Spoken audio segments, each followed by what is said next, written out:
একটা সময়ের কথা ভাবুন যেখানে আপনি অতীতে ফিরে গিয়ে নিজেকে ছোটবেলায় দেখতে পাচ্ছেন, অথবা ভবিষ্যতে চলে গিয়ে 100 বছর পরের পৃথিবী ঘুরে আসছেন। মনে হয় যেন সিনেমার গল্প, তাই না? কিন্তু প্রশ্ন হলো, সময় ভ্রমণ কি সত্যি সম্ভব? বিজ্ঞানীরা বহু বছর ধরে সময় ভ্রমণ নিয়ে গবেষণা করে আছেন, আর এই রহস্যময় ধারণার পিছনে রয়েছে এক জটিল বিজ্ঞান, আপেক্ষিক তত্ত্ব।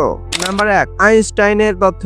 1905 সালে আইনস্টাইন বলেছিলেন, সময় আসলে একটি আপেক্ষিক বিষয়। আপনার চলার গতি ও মাধ্যাকর্ষণ শক্তি সময়কে প্রভাবিত করতে পারে। আপনি যদি আলোর গতির কাছাকাছি গতি নিয়ে ভ্রমণ করেন, তাহলে আপনার জন্য সময় ধীরে চলে। পৃথিবীতে হয়তো কেটে গেল 10 বছর, কিন্তু আপনার জন্য মাত্র 1 বছর। নাম্বার 2, ভবিষ্যতে যাওয়া কি সম্ভব? তাত্ত্বিকভাবে ভবিষ্যতে যাওয়া সম্ভব। আন্তর্জাতিক মহাকাশ কেন্দ্র যারা দীর্ঘদিন থাকেন, তাদের শরীরে এক সময় বর্ধন প্রমাণিত হয়েছে, যদিও খুব ছোট পরিমাণে। নাম্বার 3, অতীতে যাওয়া কল্পনা নাকি বিপদ? অতীতে ফিরে যাওয়া আর ও জটিল, কারণ এতে তৈরি হয় টাইম প্যারাডক্স। ধরুন আপনি অতীতে ফিরে গিয়ে নিজের জন্ম থেকে দিলেন, তাহলে আপনি ভবিষ্যতে ফিরবেন কিভাবে? এই কারণে বিজ্ঞানীরা এখনো অতীতে যাওয়ার চিন্তা করলেও তা সম্ভবপর মনে করেননি। নাম্বার 4, ওয়ার্মহোল, সময় সুড়ঙ্গ। ওয়ার্মহোল ধারণা বলছে মহাবিশ্ব এমন সুড়ঙ্গ থাকতে পারে যা দুটি সময় বা স্থানকে সংযুক্ত করতে পারে, কিন্তু এগুলো বাস্তব অস্তিত্ব এখনো পাওয়া যায়নি। নাম্বার 5, তাহলে সময় ভ্রমণ কি হবে না? আমরা এখনো জানি না সময় ভ্রমণ